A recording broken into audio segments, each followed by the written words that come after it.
The views and opinions expressed in this podcast are those of the individual co-host and do not reflect the official policy or position of the Firearms Radio Network and or their employers. Viewer discretion is advised. This is especially true on our live shows. Welcome to This Week in Guns. This show is brought to you by the Firearms Radio Network and Patriot Patch Company.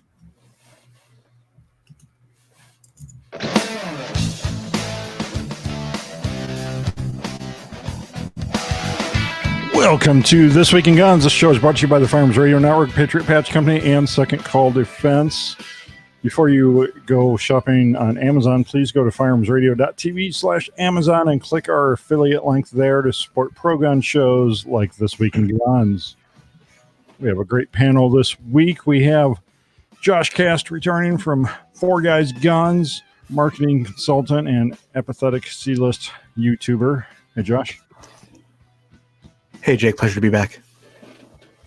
Oh, the pleasure is all mine. We have Matt DeVito, former Instagram famous firearms instructor, current mediocre hunter, illegitimate brother to Tony Simon. Hey, Matt.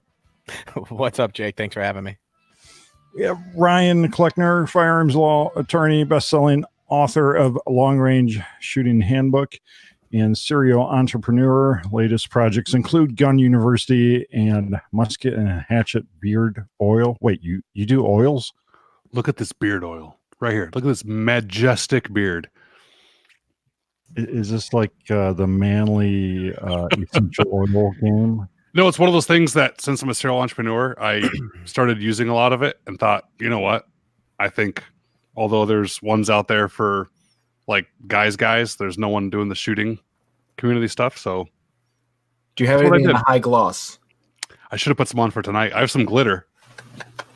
Yeah, that's what the wife needs. For your vape tricks. There you go.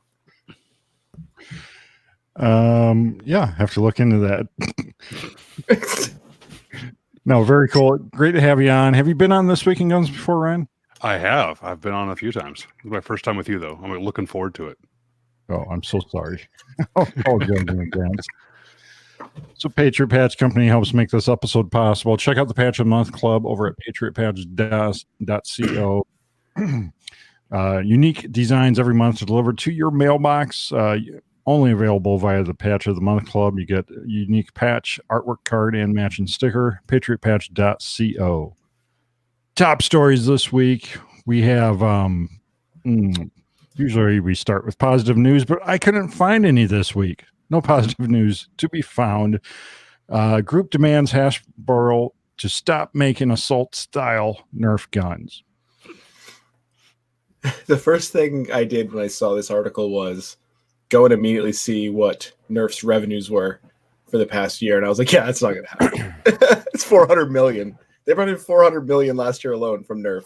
Hasbro's like, jog on. No one. Cool.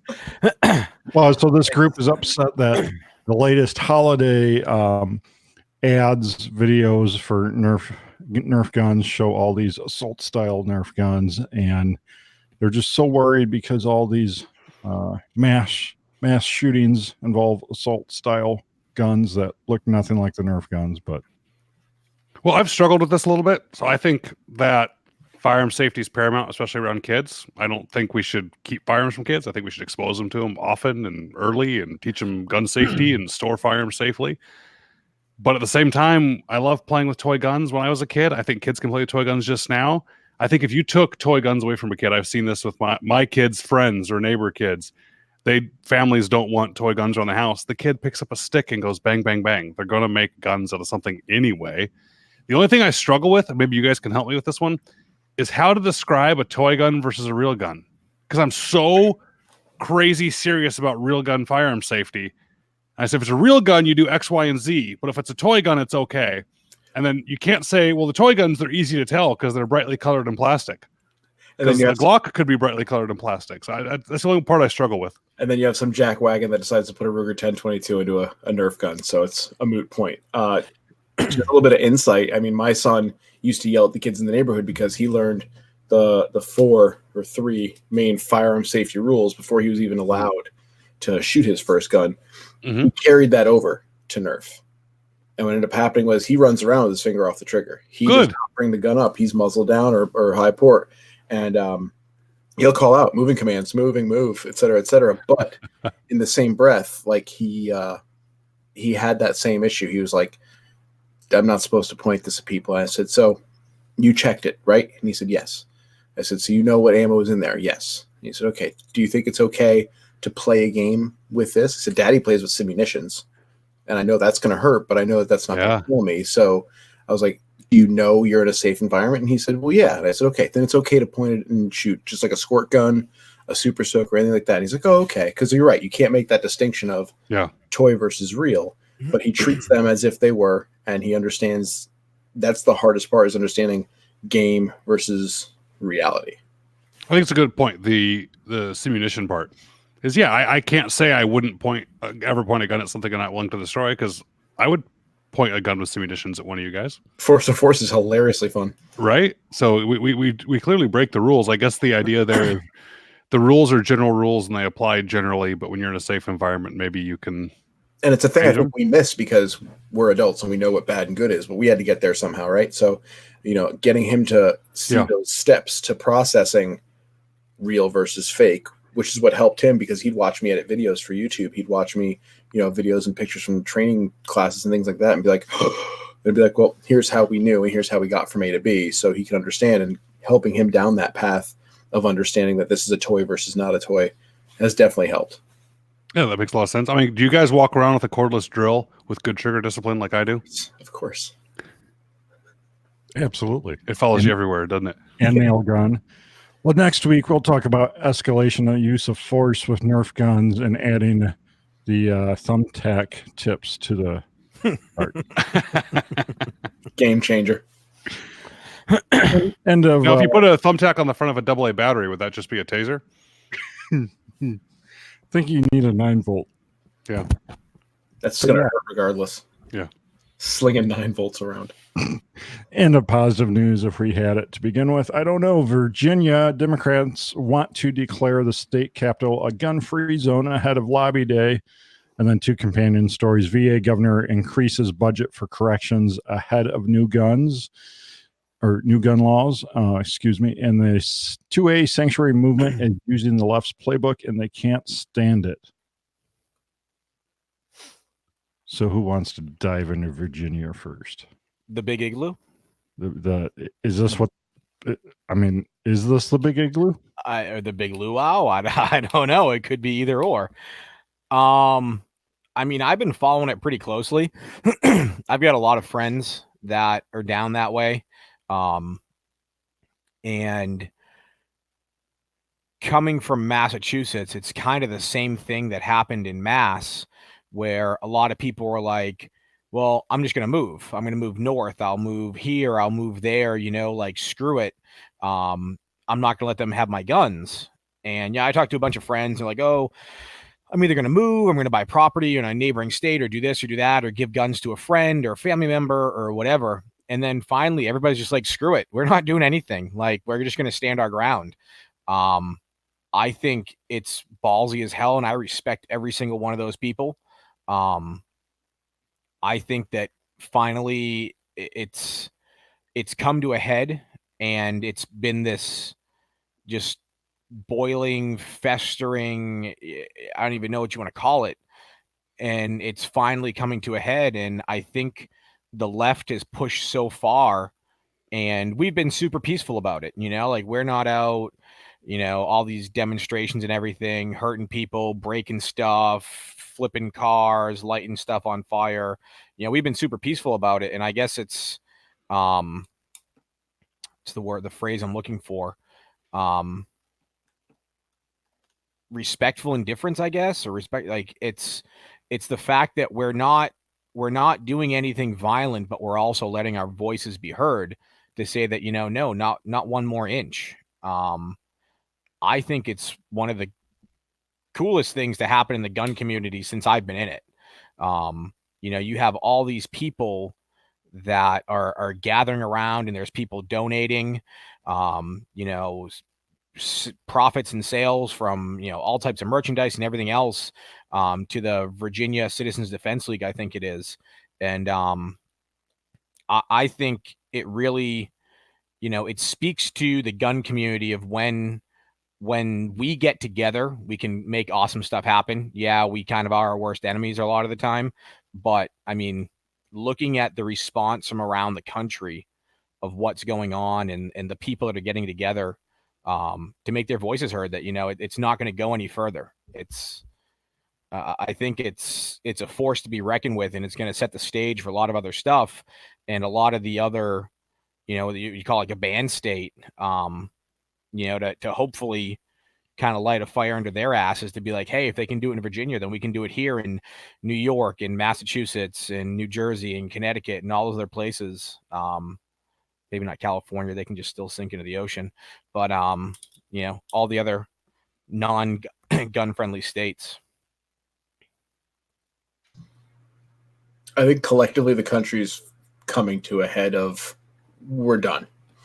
I as well have been watching Virginia, and it's funny how many people are like, oh my God, you hear about this, you hear about that? And I'm like, I'm waiting to see what happens in Virginia. And the amount of the general public that doesn't know what's going on, whether you're pro-gun or not, when they hear about, and the way I phrase it to people is, oh yeah, in Virginia, basically they had a clean sweep of unopposed, Democratic, leadership come in and just sign a whole bunch of laws that said, as of this date, you're a felon because you own a gun in Virginia.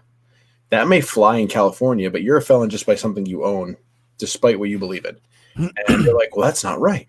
And it's like, well, you're right, it's not right. And then the fact that the first article, the state capital gun-free zone, that's literally like, I'm taking my football and I'm going home, because I think it's something like 90+% of all surrounding the capital counties of the state have said sanctuary, which is where that other, sanctuary movement is really kind of chapping everyone's buzz, because that's what they pulled with all the refugees coming in. They're like, oh, sanctuary city. And there was nothing anyone really could, quote unquote, do about it. This is different, because not only is it people, when it was refugees, you're talking about importing people that are not from around there, not from the same country, trying to do another country a solid. Now you're talking about people that are from there, that are from not just the United States, but from the tobacco growing, no tax paying, like heart of America rebellion. And that may fly in California, but when you have the National Guard saying, yeah, we're just going to roll through with Hawaiian shirts and Abrams and post up with everyone, when you have sheriffs saying, we're going to deputize the entire township, at some point you have to realize, okay, maybe we've gone too far. And if it comes to it, this is where like Trump will see his true colors. And if this all comes to a head before the actual like elections, then that's probably going to play into, our favor, so to speak. I think the real concern is what happens after November, because if this gets pushed and posted and he's got his second term, what's to stop him from saying, all right, National Guard, governor's right, you should probably head on in there. That's when things are going to get nasty. And this has the potential to be, if you look at the historical timelines and the cadence of civil wars, revolutionary wars, not just us, but every country in existence, we are long overdue as a country for some sort of massive altercation. And we've been pretty chill up until now. And we're done. We're done with who can bake cake for whose party and when you can say, hey, Merry Christmas versus Happy Holidays. And Virginia is literally laying the blueprint down as to how the future is going to go, in my opinion. Yeah, I think we're done. I'm also nervous about Trump, though. I mean, I saw something on Twitter yesterday from somebody retweeting it from Salon Magazine. They said Hallmark movies are just fascist propaganda. And it wasn't a joke. I actually clicked over and read through the article. It's hilarious that, okay, guys, all they're doing is helping Trump at this point. But I'm a little nervous. Trump's already enacted more gun control than Obama ever did already. And after he's been reelected, this is one of my concerns with term limits, by the way. I know I'm segueing a little bit here, but when people talk about term limits, I think they're generally a good idea until someone's in their last term and they know they're in their last term. They don't have to do anything popular anymore. They're allowed to do whatever they want that last term. Everyone else be damned. So that makes me a little nervous. I saw a funny meme that asked, with all the guys with Gucci Glocks out there, if they're part of this effort, are they part of the bougie Lou? I think it's a good term for him. Gun grabbers rejoice as California blocks tens of thousands of lawful ammunition sales. And that's some BS. Mm-hmm. Don't have to ban the guns if you ban the ammo, right? Right. Can you imagine having to have a background check just to buy ammo? Like this used to be a thing in Canada. I mean, it might still be, but now it's in the States. Now it's in California. This is an old Chris Rock skit. It is. It's Chris Rock's. Yep. Yeah. Make the bullets $100 a bullet. Then you really got to think about it. But at the same time, I wonder if anyone does know, lawyer, if you are allowed to still import, powder, bullet heads, brass, how many reloaders have now said or have been born because of it. Right. Because if anything, the firearms industry has shown that where there's a will, there's a way. And when there's a law, there's a loophole. Mm-hmm. And we're going to find and exploit it. Well, and they're saying that they've had 60,000 denials, but also that they're probably attributed to people having a change of address, a misspelled name, or simply not being on the California's registry. Not that they're actually prohibited individuals. Exactly right. Denials just happen sometimes too. Oh, you're denied. You appeal it. They go, oops, it was a mistake. You were not denied anymore. That happens. Just because there's a registry alone makes me say, yeah, I'm done here. Yeah. So my concern is whenever I see a news article that talks about a hoard of ammo, I'm like, oh crap. If that's a hoard, I'm in trouble. I hope WTNH never comes to my house. Because New Hampshire's gonna be like, dear God, we can't even say stockpile. There's not a big enough word. Look at yeah, DeVito. It's a stockpile, that's what they say. Yeah. Look at DeVito. They come to his house and be like, Mother of God. Oh dear God. They're all movie props. Oh, yeah. It's a green screen. Have you guys ever seen the NSSF video on ammunition safety in a fire? I know I'm reaching on that one, but it's a deal because so many people talk about what happens if there's a fire. They're like, well, they can have a stockpile like that. That's what California people say. You have a stockpile and a fire happens in that house that's going to shoot everyone in the neighborhood. And the NSSF did a really cool video that they don't get credit for. They did it like 15 years ago, and they just took pallets of ammo and put them on top of bonfires and had people stand next to the pallet in the fire and just essentially get hit by pieces of brass. It was pretty darn cool, but Matt's been shot. Yeah, Whitey shot me once. Twice, maybe. I forgot about that. So we were doing not to sidetrack, we were doing a ballistic gel video with Patton, and one of the 300 blackout rounds that I was using in the video, like sitting on top of the gelatin, I was talking blah blah blah. Gelatin jiggles as it does, and it rolled and hit the like halogen work light that was underneath the table to help illuminate. They had been on for like 12 hours. Right. We totally forgot about it. So as we're watching the high speed footage, Matt's over there digging through and playing with the gel, like, oh my God, like that really went deep. Then all of a sudden we heard a gunshot. And me and Patton were like, what the hell just happened? And he looks up and he goes, which one of you motherfuckers just shot me? And we're like, dude, we didn't do it. We found that cable like corkscrewed itself open from the explosion. And we never, I think, found the projectile. No. But he definitely got shot in the junk. I forgot about that. Oh, the good old days. So they've also fire departments or some fire authority has also done tests of burning ammo as well, and had like a dummy in the middle of a room surrounded by ammo with a fire, full fire get up on, and no damage whatsoever to the fake firemen when they burn tons of ammo. It'll stick into drywall. Some pieces will stick into the drywall, but that's about it. Matter of fact, even gunpowder, as you guys know, isn't explosive until it gets to a certain size. So DOT regs actually measure piles of gunpowder to how big they get till they explode. Because once a pile of gunpowder gets big enough, it'll actually explode because it's got enough of its own weight if it's ignited from the bottom. Shut up. I need a link to this video. Well, there's probably no video, but if you take a small pile of gunpowder, you light it, it'll just burn. But once you get big enough, like we're talking 10 feet in diameter of a circle of a pile, there's enough weight that it gives some resistance to it. It explodes. It's like one of measures those Looney Tunes Roadrunner videos when he lights the on the Wile E. Coyote. Who did that experiment? No, Daryl, go ahead. Just pour one more bucket on. It'll be fine. You're good.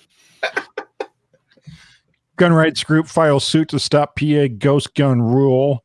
Companion story from last week. Pennsylvania officials declare incomplete gun parts are gun too.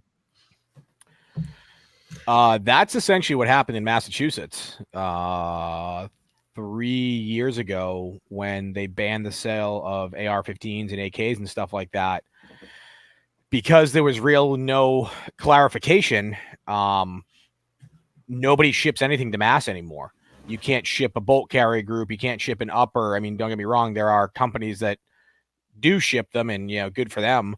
But a lot of the companies, a lot of the big name, especially AR-15 companies, Palmetto State Armory won't send anything. I'm not that anybody should buy their stuff anyways, but like Aero Precision stopped sending stuff. Like I'm talking like even a stripped upper or a charging handle.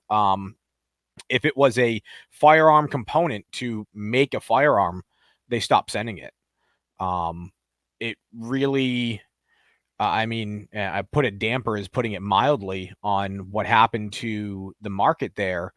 But PA is a huge gun state. There's a ton of guys that own guns in that state. And it's crazy that just something as stupid as that, the ghost gun thing, like stuff that you could have shipped to your home, to your house, to your front door, a bolt carrier group. It does nothing. It can't hurt anybody unless you throw it at somebody really hard. They're gonna, stop shipping stuff and make it illegal. It's retarded.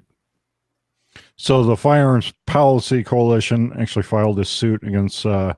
Our very own Adam Kraut was the attorney behind this. So they're challenging this in the courts, and we'll see what happens. Good. The problem with laws very often isn't what the law is; it's what the definitions are. So when people say, "Oh, we're only going to ban certain kind of guns," well, great. Who gets to define what that certain kind of gun is? And the problem is when we have what we call a bright line test, there's a distinct line drawn by the ATF for AR-15s. I think it's wrong, by the way. It's a separate conversation on when a AR-15 lower becomes a firearm, or even that an AR-15 lower should be a firearm. That's the other discussion. But they've already drawn the line for us. And for someone to come in and say, no, even things that fall outside of the scope of that definition now fall inside of it just because I said so. A billet of aluminum is now a gun in Pennsylvania, according to what the Attorney General said. Right. So now what's going to do about felons? What happens when a felon pays their debt to society, gets out of jail, and accidentally happens to have a billet of aluminum in their hands? Have they just now broken the law and possessed a firearm as a felon? Well, is my gardening shovel, is that an AK? With enough can do in YouTube, yes, it is. With that kind of attitude, it sure is. This is what happens to people who don't understand firearms make laws, especially when you look at things like how many crimes were actually committed with a quote-unquote ghost gun, which is great because I love talking about a thing that isn't a thing because some idiot who thinks it's a thing coined the term ghost gun. So that in and of itself is annoying as hell. But yeah, I don't know many new criminals or career criminals that are going to sit there and say, okay, let me get this jig. Let me go ahead and machine this out. And then I'm going to go ahead and make it work. And I'm going to assemble a firearm and then go commit a crime. I don't know anyone. And to be fair, I shouldn't know anyone. But in the history of firearms that have been used in crimes, I think 3 to 5 that have been used that were quote unquote ghost guns were stolen from somebody else. Yeah. Not like purchased, which is again illegal, not made by that person. So that's why it's like, this doesn't even make sense as to make that a law. Mm-hmm. But the whole, I think like Jake said, yeah, holding a piece of billet of aluminum, I now a felon. It's like, you don't know what you're talking about to making a law about this. So stop it. Well, it's like you can go as far as, if you've seen some of the, I always kind of laugh when you look at some of the guns that get turned in at the gun buybacks and stuff like that. And, dudes are literally making a gun with some copper pipe and, yeah, but literally, they're talking about, oh, stop this. You can do that. You can make a slam fire gun with one of those, like pretty easily. So is the possession of copper pipe and, a nail and all this other stuff to make a slam fire gun. At what point do you draw the line? And that's the scary thing is, at what point does a trip to Home Depot for some home improvement turn into, oh, you're a felon for trying to manufacture a firearm? Yeah. Yeah, the chat is lit for the record, Jake. A lot of people from the throwback, I see that. John Doe and Brandon Jordan. Shout out to you. Also, Peepaw. I see that. John says, "Man, I'm having flashbacks to 4 years ago driving with Jake and FRN, and I'm so sorry." Serial number obliterated called Ghost Guns. Oh, God. Yeah. ATF, the Franklin Armory Reformation reclassified as a non-NFA short-barreled shotgun. What? Speaking of people who don't understand guns making laws, It's true. has decided, It's true. we'll flip a coin this week. Most of the people, the ATF that I know, don't understand firearms at all. They don't. I mean, all the inspectors that go see FFLs, they don't. They're auditors, effectively. Agents don't. They're law enforcement. The Firearms Ammunition Technology Division, they do. But quite a few years ago, just a few years ago, they started taking the rulemaking and decision-making authority away from the technical people and gave it to the attorneys. So you have the general counsel's office actually writes the opinions, and there's arguments that I get to hear and see inside of the ATF between the firearms tech people and the attorneys. The attorneys are the ones that put the letter out, which is why we've been getting, for maybe the past 5 years, some really inconsistent rulings. That was the change. It's absolutely ridiculous. Franklin Armory, so I ended up calling their gun the Churro gun anyway, because it was, you guys know, it's the one without rifling, right? It's the straight lands and grooves. So I thought it would, well, we were guessing what it was going to be before the release at SHOT Show, and I guessed it was going to shoot little tiny churros out of it, and I ended up being right. That's what it was. Probably would have been more useful if it did. That'd be awesome, wouldn't it? I'd take a churro gun. I wouldn't even mind if you put your finger on the trigger. You could point it at me and shoot. Oh my God, cinnamon and sugar. Ah.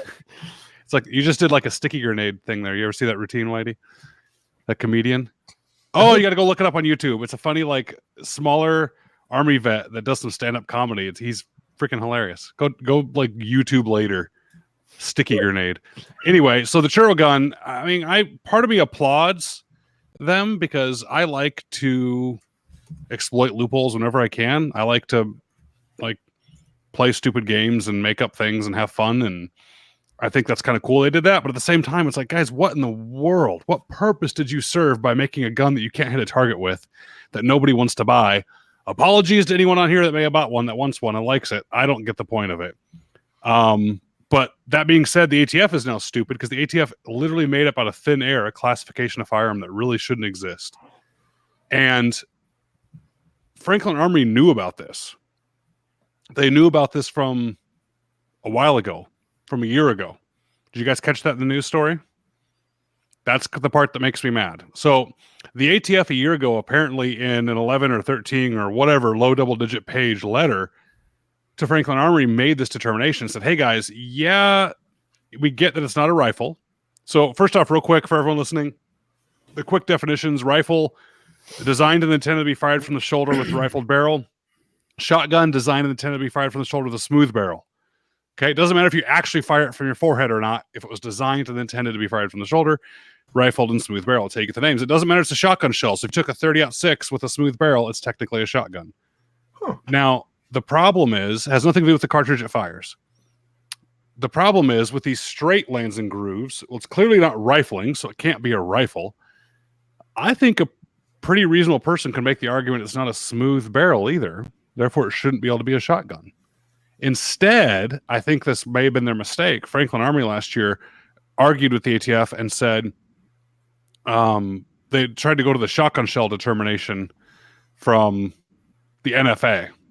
And then it's not a short-barreled shotgun because of its length, and they got all cattywampus on it. And what ended up coming back is the ATF came back and said, yeah, maybe it's not a short-barreled shotgun under the NFA because it doesn't fire shotgun shells, but maybe it is a short-barreled shotgun under the GCA. And there's, by the way, guys, go read the GCA if you really want to. No such thing as a short-barreled shotgun under the GCA. It doesn't exist. So they made up this new category, and they told Franklin about it last year. And Franklin's been going back and forth with communication with them for an entire year. And over the summer, Franklin kept pushing the issue. And so the ATF finally came out now and said, all right, fine, we're letting everyone in the public know. And the ATF didn't ban these guns. The ATF just said there's no mechanism in the law or the regs to transfer one of these from an FFL to an individual. So until we figure out that mechanism, no transfers till we figure it out. So they're not going to be banned, but they got to figure out how in the 4473 you do this thing. And I'm kind of pissed at them because they apparently knew this for this long, and so I think they kind of set everybody up. I don't know. It's called arms list. Didn't they? I thought I read somewhere that they were asking, the ATF was asking that people turn them in or bring them back or something like that. It might have been. It might have been in one of the NFA groups. How do you put it back into your system then if you can't send it Right, out? There's no way to bring it in. Yeah. It's guys. I get being cute with the rules. There's like so many stories I want to share right now that I actually don't, because I'm on a podcast of all the times I've been cute with the rules for fun, but it actually got something out of it. What did you guys get out of this? You got a whole bunch of confusion, a whole bunch of frustrated dealers, a whole bunch of citizens that are potentially in legal limbo right now, all for a gun that doesn't do crap. When, by the way, these quote unquote pistol braces are so awesome now, I'd rather just have a 10-inch AR with a pistol brace rather than a churro gun. I just don't get it. Is anyone going to bring up cattywampus? Because that whole situation alone had me like, ooh. Is that a technical term? It is. That's a good word. It's a term of art. Mollywomped. Cattywampus, the act of being cattywamped. Kid from South, he taught me mollywomped. All right, moving on. Fostech is recalling all Origin SBV shotguns after ATF doesn't go their way. Wait, this sounds familiar. Timestamp. Bullshit. That's what this Call is. this shot. I like it. So this one I blame Fostech for a little bit. I mean, I still think the ATF was being a little stupid here. But why are we pushing this issue for no benefit? Guys, push the issue and exploit loopholes, fight back against unconstitutional laws, but do it for a purpose, right? Don't just do something and you don't get any gain out of it. They made their shotgun with a folding pistol brace, and thumbed their nose at the ATF, and the ATF got mad at them for it. And maybe they should have, based on the way the rules are. I just don't get it. I want one now more than ever. This thing is so heinous. It's awesome. So, yeah, I don't think it's a short barrel shotgun. I think it's an AOW is what it should be. But I mean, because a handgun that's got a smooth barrel that's designed and intended to fire shotgun shells is an AOW. So what I'm not understanding about this is if you take the folding aspect out of it, same issues or no? It depends on the overall length. So here's my understanding of it, depending on which model we're talking about here, is the Shockwave, Mossberg, and Remington 870s. You know what I'm talking about? Yeah. Those are over 26 inches in length. Therefore, they're not a handgun. And that's even kind of made up out of the ether. So I wrote an article for Mossberg a couple years ago to help explain the legalities of their gun for everybody on their website. I put as a shotgun by any other name, still a shotgun. So I made a really cute Shakespeare reference there in case you all really cared about that. The idea is I went through and I broke down, hey, AOWs are this, and it can't be an AOW. Short-barreled shotguns are this. Since it isn't designed to be fired from the shoulder, it can't be a shotgun, therefore it can't be a short-barreled shotgun. I walk all the way through. And there's this really kind of silly rule, this arbitrary rule, that anything under 26 inches is easily concealable and therefore can be a handgun, but over 26 inches overall length can't be a handgun. It makes no sense, but that's kind of where we go with it. So those Mossberg and Remingtons, since they're over 26 inches in overall length, that's why that Shockwave sticks out so much. If the grip came down at all, you would lose your overall length. Yeah, the bird head's grip. So that, yeah, exactly. The bird head grip sticks out. It gives you some extra overall length. It's now over 26 inches. So it's not a shotgun, no shoulder, not a rifle, no shoulder or rifled barrel. It's not an AOW because it's not a handgun because it's over 26 inches. So it's just a firearm. Where when people put folding stocks on them or folding pistol braces, the problem is they mistakenly, because they didn't call me or Adam, mistakenly thought that, I guess, a folding stock is okay because on an AR-15, the overall length is measured with the folding stock extended. It's not the case with pistols. The ATF said you can measure extended for a rifle, but you measure it collapsed with a pistol. And that's where they got sideways with the law. So again, why do this? Guys, fight the rules. In Virginia, fight. Seriously, go to it. It's worth it. But it's not worth it, and you're making it complicated for everybody and putting everyone sideways. And by the way, putting this in the news. So now you're going to get someone like Trump that might just read a headline and want to help ban something. I just don't get it. You guys can disagree with me if you want. I'm good. All right, that's the end of the ATF rulings for this week. Are U.S. hunters becoming an endangered species? Yes. And this is actually an article over at BBC News. But, it talks about, what a lot of us already know. Hunting is on a decline. It has been for decades. Hunting, really peaked with the generations that were born in the 50s and 60s. And there's a statistic here that shows that, let's see here, it peaked back when there was, totally lost it, like 15 million hunters or so. So they say U.S. Fish and Wildlife Services data says it peaked back in 1982 at 17 million hunters, and there are roughly today about 15 million American hunters. So even though our population has increased a ton since 1982, hunting is decreasing. And so if hunters are endangered species, does that mean we have to stop hunting them? Matt, you're really into the hunting side of things. What do you think? It's tough. I mean, there's like I didn't grow up hunting, and I kind of keep making the joke that I'm making up for lost time. Like a lot of my friends that do hunt, they're like, man, like you go on a lot of hunts every year. And I'm like, yeah, well, I really only started a couple of years ago. I didn't grow up with it. So I'm trying to make up for lost time.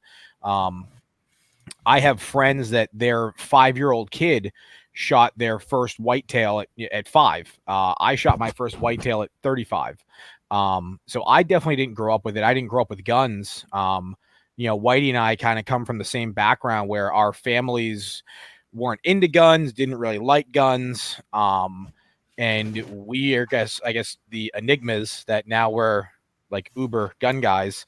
And it's tough because there are a lot of people that are into guns, but may not be into hunting or don't see a need for hunting.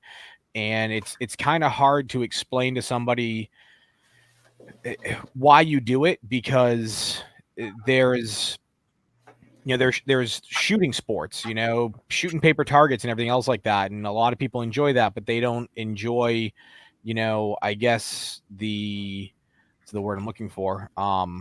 The fact of putting metal on meat. They just rather pick up their steaks at, the local market basket or Whole Food or whatever.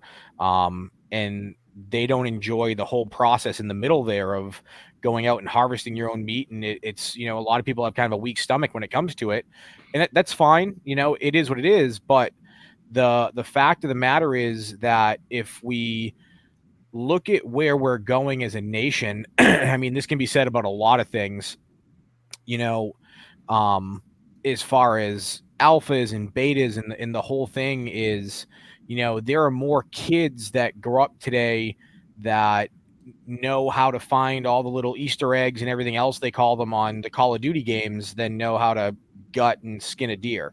And it's it's sad because it's part of tradition and culture. And, like I said, even if you didn't grow up with it, it's a part of the shooting sports industry.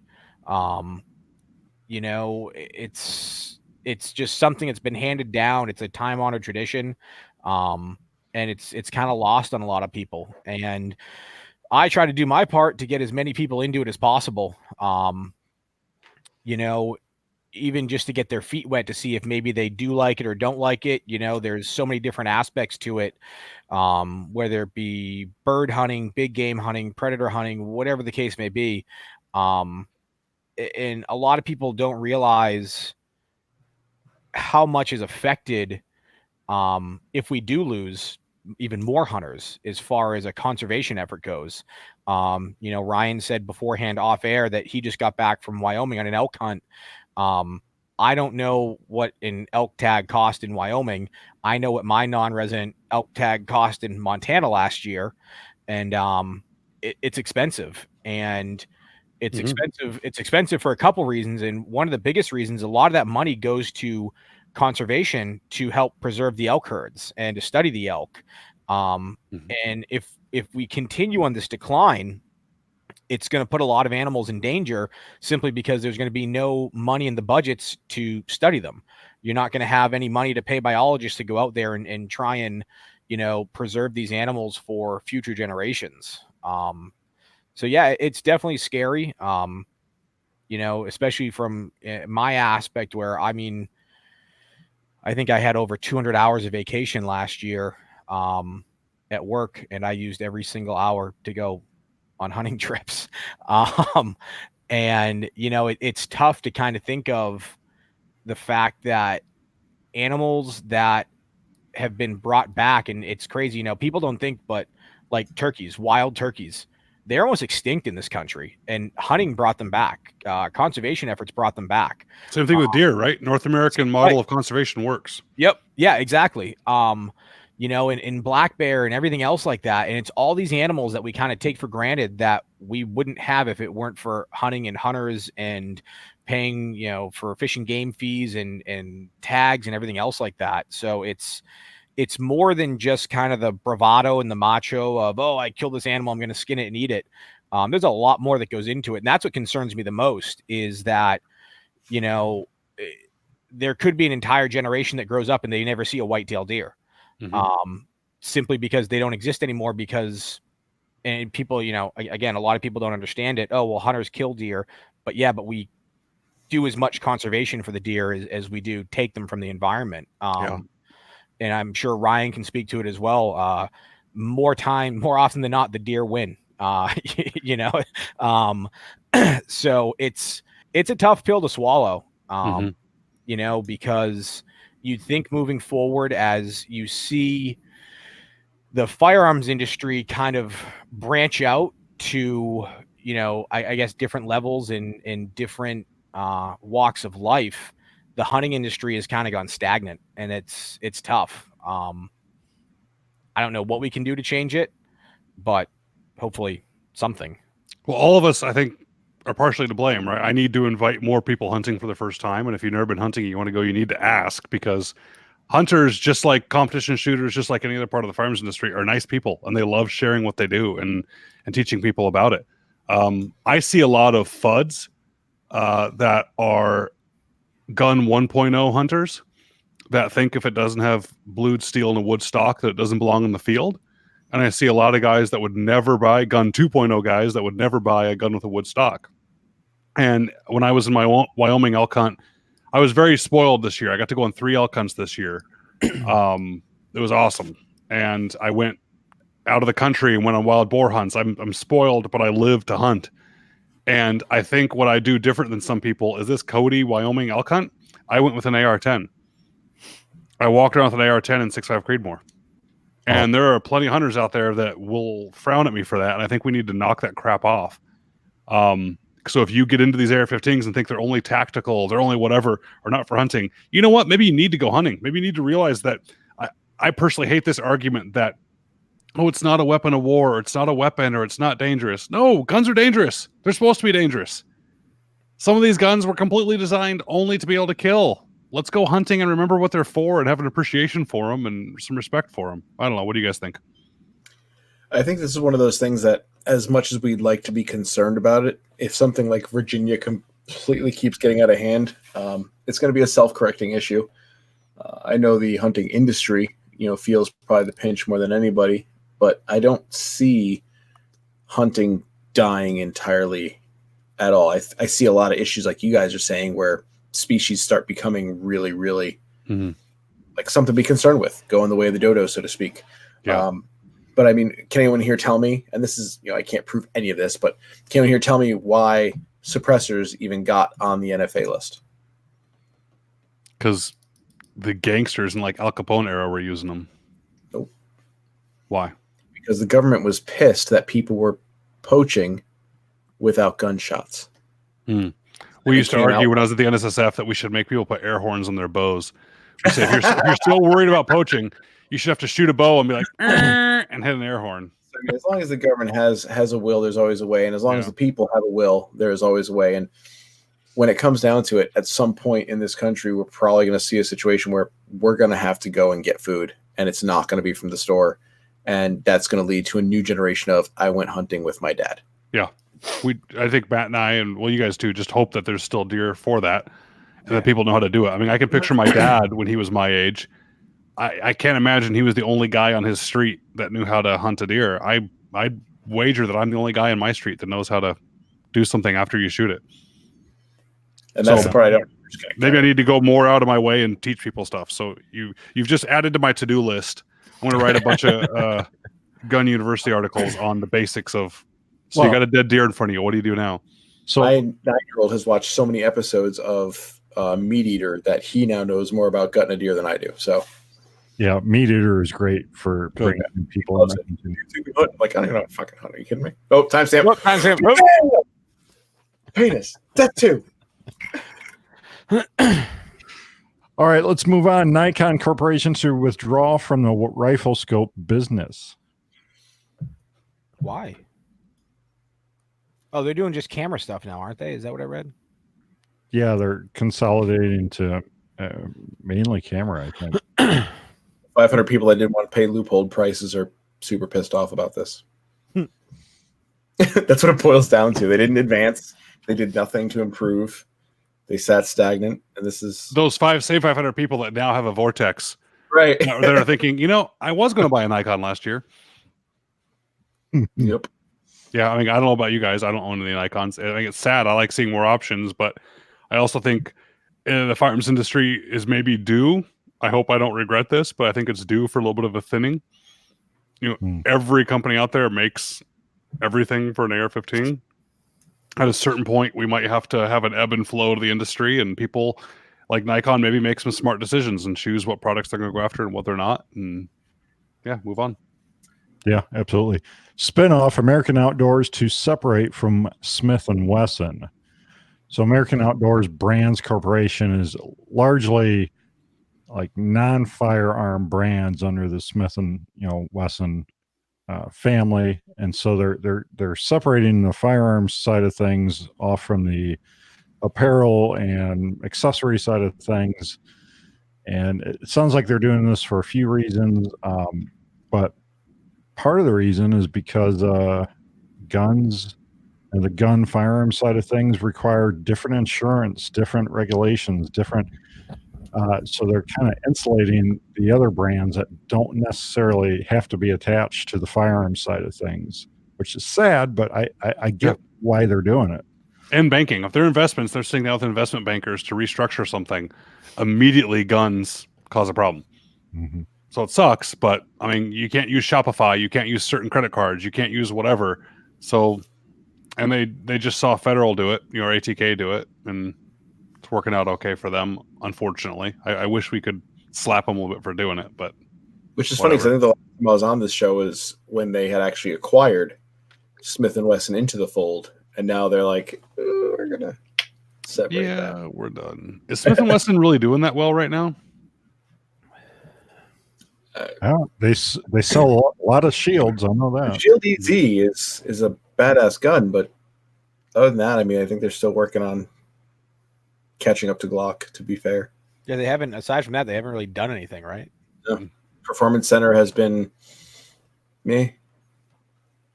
So other than that, And Gemtech, they're Gemtech now too, right? oh yeah, totally forgot about that. But Gemtech. Well, that's exactly the point, right? I think many people have forgotten about that, which is exactly why they're maybe not Gemtech's doing not even anything. right now, though. That's the thing. It's like all these suppressor companies are coming out of nowhere, and they're hitting these marketing campaigns and social media, and they're in your face. I mean, take Q, take CGS, take a bunch of companies I haven't even heard of until recently, but I haven't even heard of Gemtech unless somebody's like, oh, where do I get something for my Landtac? And it's like, well, do you need that? So, I mean, yeah, where is Gemtech? Moving on, underwater ammo that acts like a torpedo. Yes. Yeah, I kind of thought, oh, this is kind of stupid, especially the first graphic in the video was like a full cartridge. How dare you? This ammo is so legit. I need this. It went through 16 gelatin blocks. I can't get any round to go through more than 3. 16. It goes through everything. Your hopes, your dreams, your future, everything. Well, yeah, this reminds me of the joke of like using like a Mosin or something for home defense, and it goes through the bad guy, your refrigerator, your neighbor's house, your next neighbor's house. Yeah. So let me tell you, if you've ever seen the Mythbusters where they shoot bullets into water, like you understand, like, okay, bullet hits water, things go, blah, blah, blah, blah, and you get nothing. This thing shoots underwater like it has no water. The video is so impressive. I'm like, I need this. I need this super dense cavitator shenanigans right now. I need this ammo. So anyone, if you're listening and you want to send me some of this ammo, that'd be great. At least tell me where to buy it. This ammo is awesome. You need to watch this video. I can't believe you're like poo-pooing this right now. Cavex. Yeah. Multi-environment, Jake. Not just for the pool party anymore. It's actually 13 blocks of gelatin, not 16. So slight crack in there. Oh, yeah. Well, I mean, come on. Oh, darn.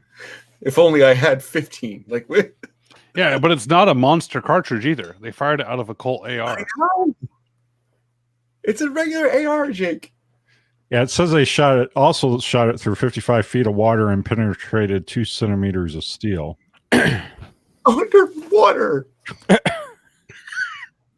It's not like a tungsten, like 2-part situation, like the Russian. What's that word? Fillet, Flechette. Flechette. It's there's no fins on it. This is just a regular round. It works like a pickup truck bed. It creates a little pressure bubble, and everything goes right around it. It's amazing. How dare you? Cavex sponsored. Well, I'm offended. Yes. Not about this round, but we're to the I'm offended section. I'm not necessarily offended here, but somebody is. New Zealand collects 56,000 guns in a 6-month buyback program. Companion story, New Zealand's failed gun buyback. Don't believe all the numbers you're seeing. I love New Zealand. It's like the Connecticut of Middle Earth. Of Middle Earth. It's New Zealand. It's Middle Earth. So basically, the way the article breaks down is, for those of you that don't know, there was the big shooting where like a whole like Temple of Islam or whatever got blasted, and like 50 plus people got hurt or killed. They instantly were like, we're going and making gun buyback legit. And they offered literally face value pricing and asked for everyone to turn in their stuff like instantaneously. They gave everyone, I believe, like a 10-month or 12-month window. If you break down the numbers based on estimated firearms in the country versus what has been turned in over the past 10 months and what has been bought back, it's like something like 15 to 20%. Is that, I mean, that's so America. It's not even funny. And the Connecticut of Middle Earth is because the same thing happened down in Connecticut. Connecticut, they made you register, et cetera, and they had like the lowest turnout in the history of everything. Like 10% of the anticipated guns were actually registered, and everyone was just like, yeah, I'm gonna say no. So bravo to New Zealand. So this gun buyback, it cost New Zealand $102.2 million. $102 million. A lot of lead pipe Yep. and 2x4 sold that year. Yep. Yep. A lot of tax dollars going back to buying something that they destroy. Sounds like a good investment. That's the part I think that pisses me off the most. Is a buyback is funded by you, so the government is paying you for the thing that you paid for with your money. That doesn't quite add up, as my accountant would say. Second, I'm offended. Story: Denver radio host is fired for suggesting a good school shooting is needed to distract from the impeachment. Yeah. Remember that part where Matt said we shoot ourselves in the foot a lot? It's one of those times. Yeah. What was I mean, that? I'm glad I don't work for anyone else. I haven't said one's needed, but I have said at least once, oh no, impeachment's not going well. I hope there's not another shooting. Yes. But Amazon can contribute to the Firearms Radio Network and This Week in Guns by shopping our Amazon affiliate link or by clicking the Amazon banners on the website. Go to firearmsradio.tv/Amazon to support Pro Gun Radio like This Week in Guns. We are to the full auto news segment, stories the real media won't talk about, and other crazy stuff. This is a segment that each of the hosts picks a story to call their own. I like when Jake turns on the super radio voice. And now we're on to full on news segment. That's why they tune in. Who wants to go first? DeVito, what do you got? Hang on. Where'd I go? Houston area man kills 3 home intruders with what else but a shotgun? Because we all know the best gun for home defense is a shotgun. So basically, a couple dudes break into somebody's home in the early morning, wee morning hours.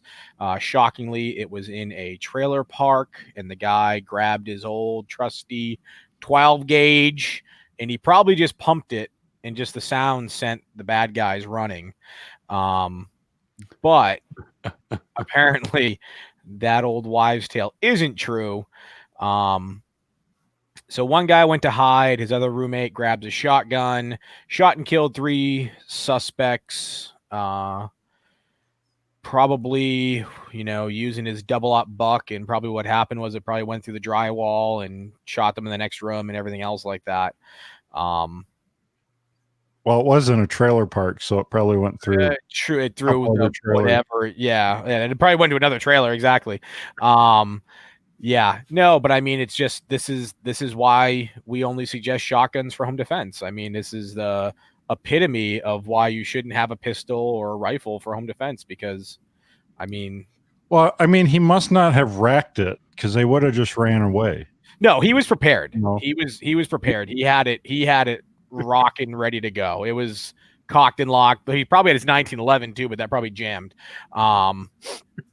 It was the Joe Biden defense, just fire 2 blasts. Yeah.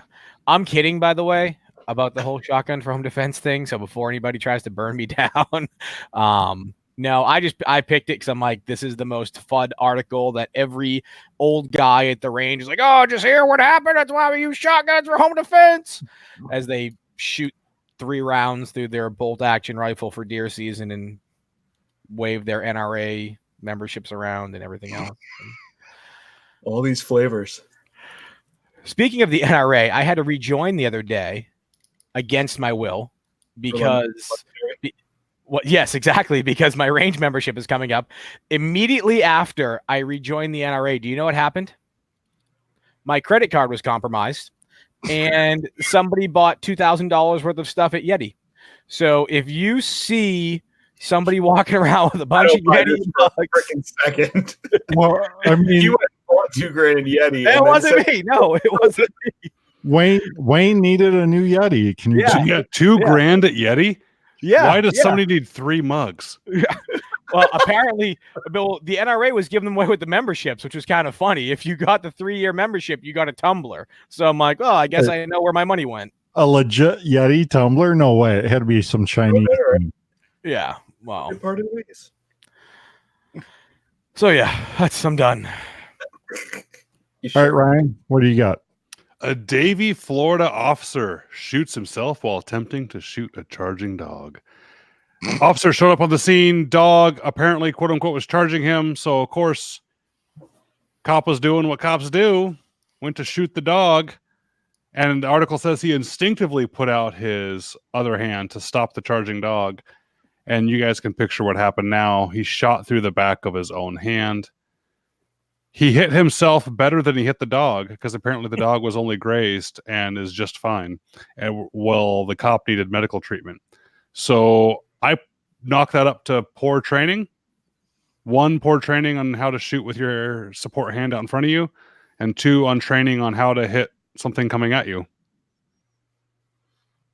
That's it. I was reading that article. It was too many variables. Whitey, what do you got? I have Carl Kringle. That's not his real name, but it's like in the movie Twins. This is the Danny DeVito to Kris Kringle. Colorado Springs, Colorado. 65-year-old man is jailed after witnesses say he robbed a bank in Colorado Springs, walked outside, and threw money out of the bag and said Merry Christmas. Mind you, this guy literally looks like the illegitimate brother of Santa. Big white beard, big white mustache, but like a dirty... He's literally Santa's evil twin. Dion Pascal told KKTV that bystanders picked up the money and gave it back to the bank teller.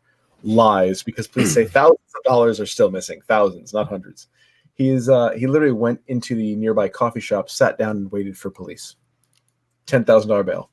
But if you go and look at this article, David Oliver looks to Arnold Schwarzenegger, Danny DeVito, Kris Kringle, David Oliver. Like, it's like the shorter, not fat Santa with not all white hair.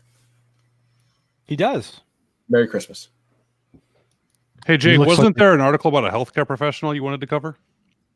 Oh boy. No, yeah, did you put that in there? I didn't.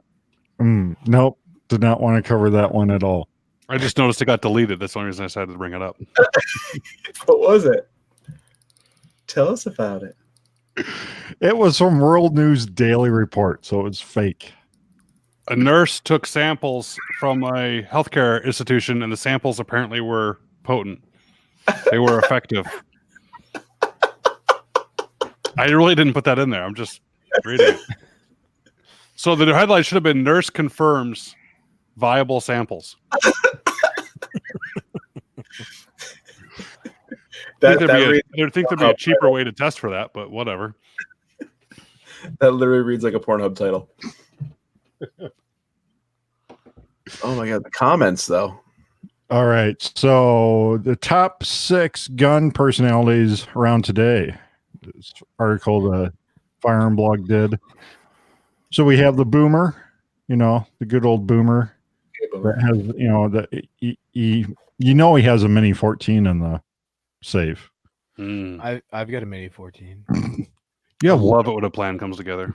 You have one of everything, Matt. Shut up. That's true.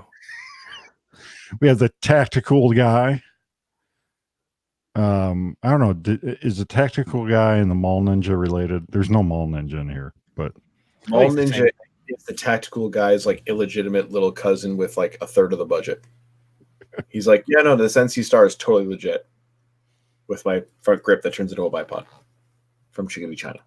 And then we have the newbie that probably sends Josh emails asking what's the best gun. I love the newbie, and I firmly believe if you are Yeah. a newbie, you should be asking questions because we're not going to further any of this if we don't bring people into the fold and we give them the whole like Gucci, Boogaloo, yada, yada, yada. Like everyone does not need a knight's armament right out of the gates, but they do need to know how to put their AR back together. I like the newbie. You can always email me. And then we have the hunting fuds, which I think we already kind of covered the hunting fuds. No, it's not the same as Boomer. Right. We No, did but cover it's, it. Wait a minute, tonight we covered it. Then we have the hipsters. Freaking CZ. And they have CZs and Wilson Combat EDC 9s. Look, guys, hipsters buy beard oil. Knock it off.